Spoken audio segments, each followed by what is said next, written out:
All right, guys, we are here.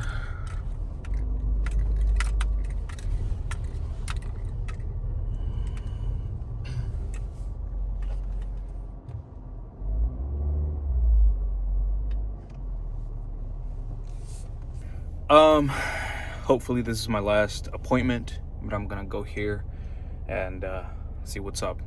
But I'll keep you guys updated.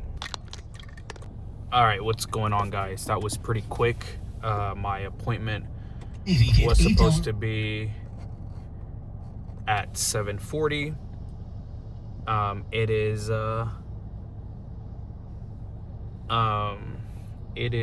sorry, I lost my wireless mics and I'm trying to remember where I put them. But I got here around 7:25 because they need to have you 15 minutes before so you can check in and all that. So whenever they had scheduled my appointment, they send you an email basically for a link, like the address, the date of your appointment, and they'll send you a link. You click that link and it takes you to the USCIS website. And you have to put in your first name, last name, and date of birth so it can give you so you can print out your official interview letter. It pulled up and the officer called me, what was it, Monday night? It was around 8 p.m. I got a call from immigration, and the good thing is I saved their number because they told me, hey, save this number because an officer is going to be calling you. So I saved it under USCIS, and when it appeared on my phone, I was confused. I'm like, what the heck is going on? And then I remembered that an officer was gonna call me. So I answered, and basically I went through the whole spiel of USP saying that they lost it, and then I submitted the I-90 to replace it, and then a couple of days later it just showed up in my mail. So basically he was like, okay, well, you need to go into the the nearest office so that we can check to see if the green card is still valid, because two officers were giving me conflicting information. One of them was saying, and this was over the phone, one was saying that because I had filed the I-90, it was already invalid. My card was already voided or invalid or whatever because I already submitted the 190, which didn't make any sense, because when you send an application to immigration, they just receive it. That's it. They haven't put anything in the system. They haven't processed it. They haven't done any of that. And so the other officer that I called, because the first officer wasn't helpful at all. She had an attitude and she didn't seem like she wanted to help. She was just like, no, sir, it's invalid. And I was like, well, can we please make sense of this, because it doesn't make any sense. But anyway, she was trying to make an example of whenever you lose your debit card and you hit replace, it automatically voids out the other one. And I was trying to tell her that those are two different things, because with a debit card, it communicates with the bank immediately saying that this was stolen or lost or whatever. That way nobody else can steal your money or go buy something. With immigration, it's so different. They just receive it, marked it as received, and that's it. They haven't processed anything. They haven't looked at anything. No officer has opened the file yet. So it didn't make any sense for me that it was voided. So I called in again, got another lady, and she was like, no, if you submitted the I-90, that just means that it was received, but it hasn't. If there hasn't been a case update, then there's nothing. And so she was like, it's still valid. You can still travel or do whatever you need to do. And so I was like, bet. But she was like, if you want to have an appointment, we can schedule one, or we can have an officer reach out to you. So fast forward again, the officer's calling me at 8 p.m. at night, and he was like, explain the situation. And he was like, okay. He was like, well, you did the right thing on filing the I-90 because of what USPS had told you.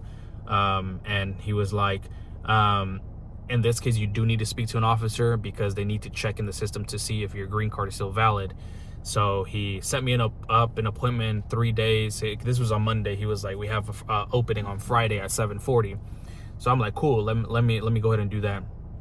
Anyways, they send you an email, and I put in, I clicked the link, I put in my information. Tuesday when I checked it, I was getting the letter, like the confirmation, because it has a barcode and it has like your appointment, your name and stuff like that.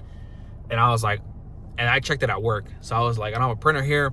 I'm gonna wait until, you know, Wednesday night Thursday night to or Thursday, after I get off work, print it off. But obviously I haven't learned anything from immigration USCIS website. It sometimes works, sometimes it doesn't. So I'm sitting there last night and I'm trying to print this letter confirmation, and I would put in my first, last date of birth. Nothing.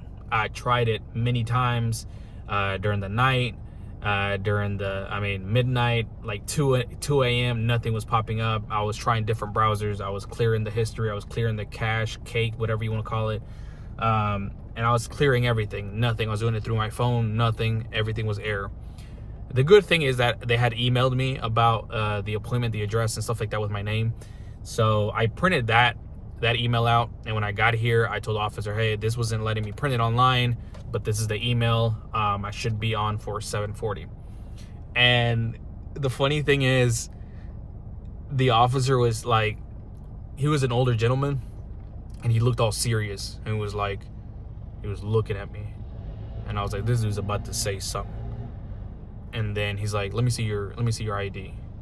And then I gave him the green card, and then he was very not intimidating, but like it just seemed like he was like a snarky, like, old man that just didn't have patience for anything, right?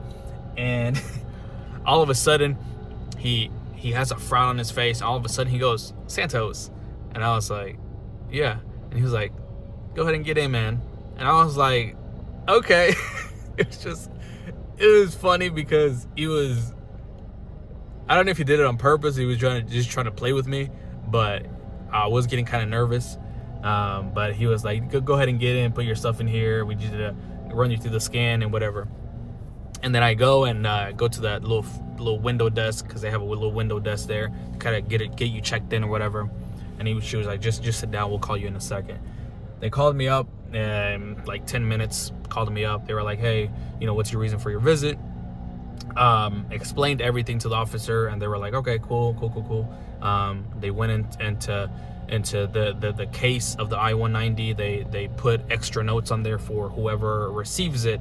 Like the next officer that receives that application, they put extra notes on there saying that I did come into the office, check the validity of the card, and so it's still valid.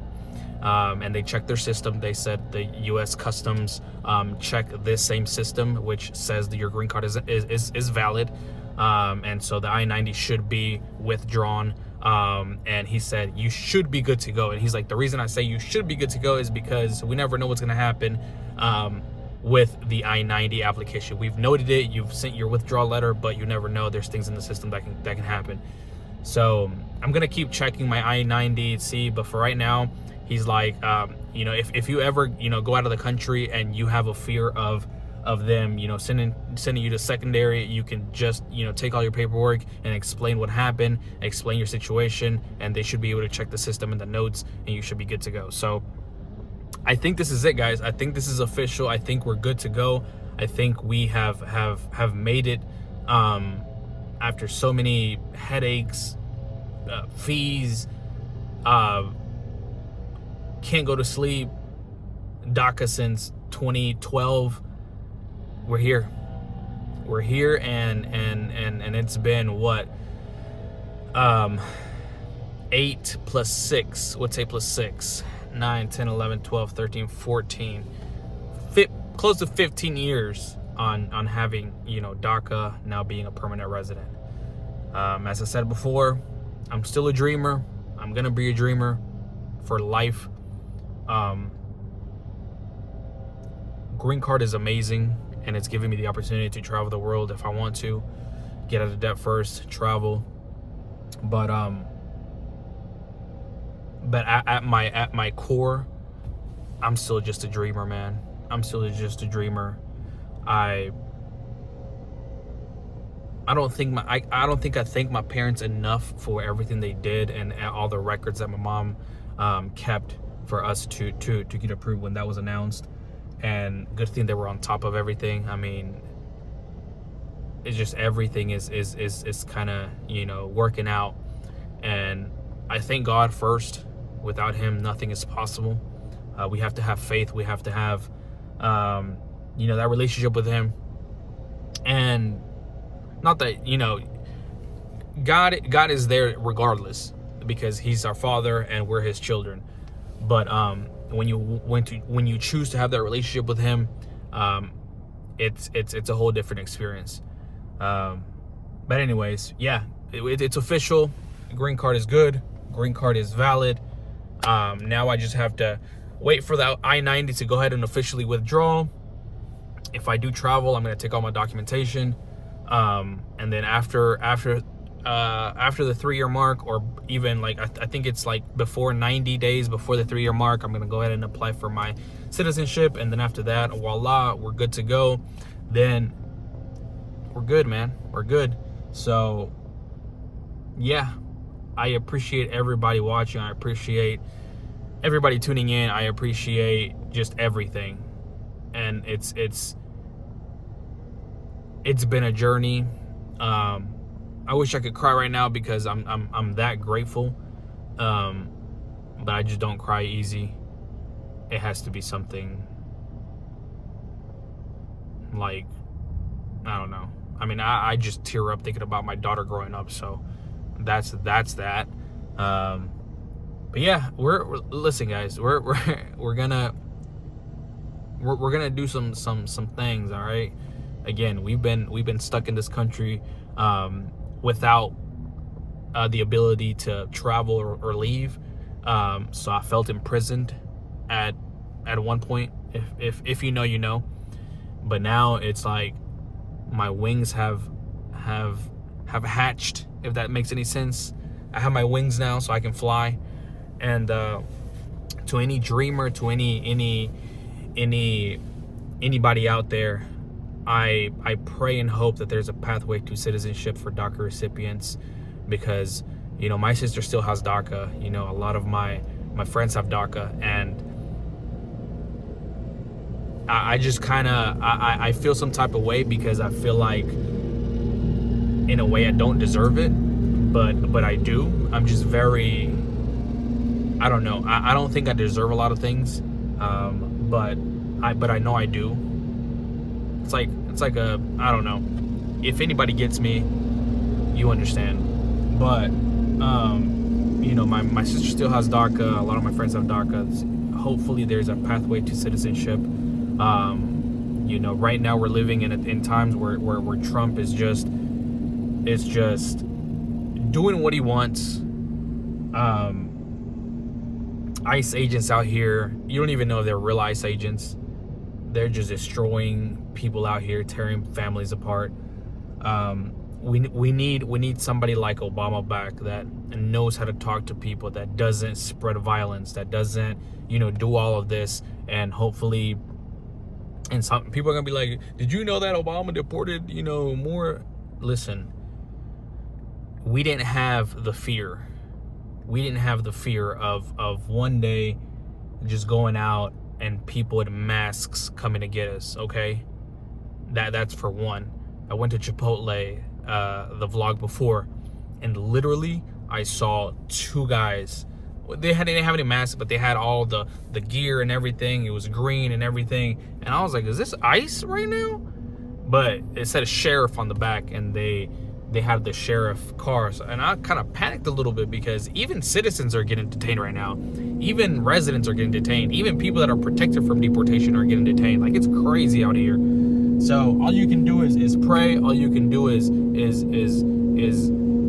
just watch out, be responsible with what you do, keep out from, you know, going into places where you're not supposed to, and you should be good to go. But anyways, we're about to head home, or we're about to head to the gym, because I need to hit the gym before, because I'm excited, you know, I'm happy, and I need to hit the gyms, hit the weights. All right, so let's go ahead and do that.